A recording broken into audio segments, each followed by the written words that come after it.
Hi, it's Stacy from Families with Grace, and today I have some real marriage advice for you to stop casting blame. So casting blame damages your relationship, and you might not even realize that you're doing it. So I first came up with these words about casting blame about a decade ago. And so some of them reference things like dealing with babies, which is not something that I'm doing anymore, but I most definitely still need this reminder for myself. I've gotten better about it, but lately I've been struggling a bit, again, with feeling like maybe I work harder than everyone else in my family, and I start having a pity party, casting blame, and being miserable. So let's get into it and talk about it. But I have it worse than you. No, I have it worse than you. Seriously though, I have it worse than you. We all know people who are experts at casting blame. No matter what you say, they always have it worst. It's a comparison game, and it can drive you batty. I have a person in my life who is an overachiever at this game.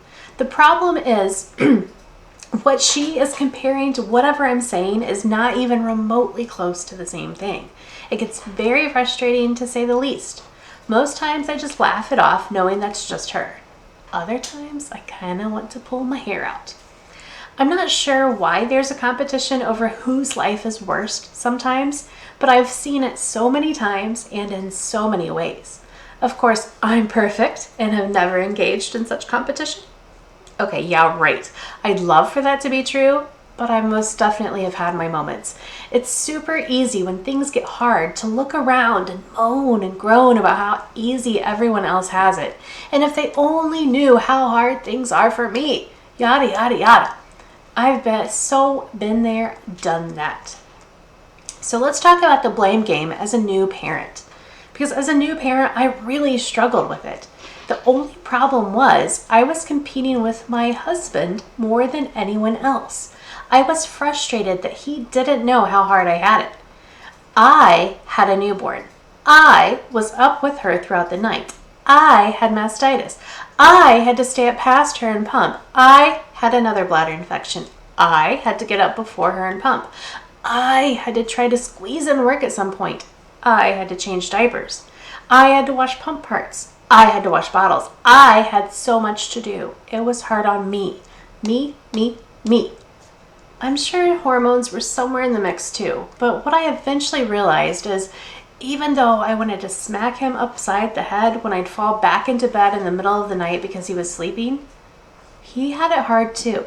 He was waking up throughout the night, driving 3 hours to work and back each day, figuring out how to be productive while there, and then coming home and taking over baby duty for a few hours so I could snooze.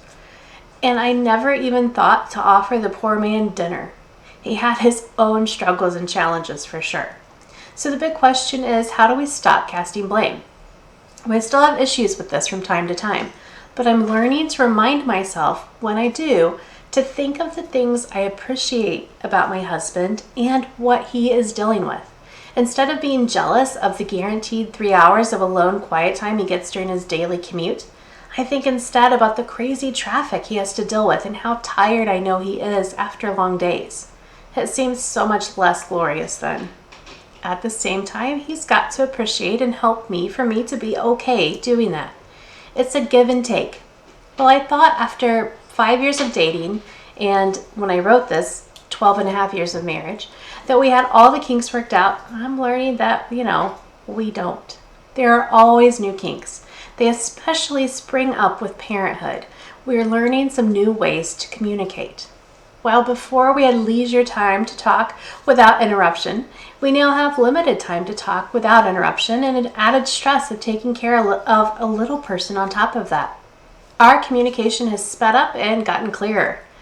I've never been a person to play games or beat around the bush, but I do have times where I tend to be passive aggressive. And nothing pushes my husband's buttons more than passive aggressiveness. So I've learned, don't be a martyr. I'm remembering that I don't have to be a martyr. Poor Stacy, look at how hard she has it. When my husband's taking the kiddos' weekend nap time to play a video game and I'm taking the same time to fold laundry, straighten up the dining room, and start on dinner, I have a couple of options. I can ask him to help, Or I can do it on my own and be thankful he's getting a chance to relax after a hard week, especially when I might remember how he snuggled and played with the kiddo just a couple of hours earlier so I could take a long shower and read a magazine. It's much better than shooting him glares he'll never notice while I'm folding laundry or slamming kitchen cabinets to make a point he won't notice while I'm making dinner. The problem is, if I'm feeling like I need help and not asking for it, and to my husband's major credit, when I ask, he almost always complies without a fuss. Then later in that day, I usually get incredibly angry at him. And it blows up into this whole big thing, and I get wrapped up in how much I have to do and how hard I have it, that it becomes so much a bigger issue than it ever should have been. It all goes back to communication. I mean, I have 2 degrees in communication and journalism, so you'd think I would never struggle with it. But I do. And it goes back to being so focused on myself and how hard I have it in comparison that I don't even see his side of things. Of course, he cannot read my mind. Because what I've learned is that casting blame keeps our focus inward. In the end, many problems in life and many disagreements really come down to who has it worse. In our human nature, we get into that comparison game. I think I have it worse than my husband when I'm doing household chores and he's playing a video game.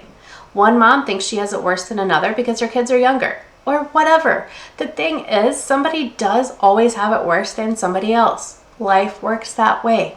We aren't all dealt the same hand at the same time, but we are all dealt struggles. Unless you know someone's story, and I mean really know their story, you don't have any idea how hard their life is.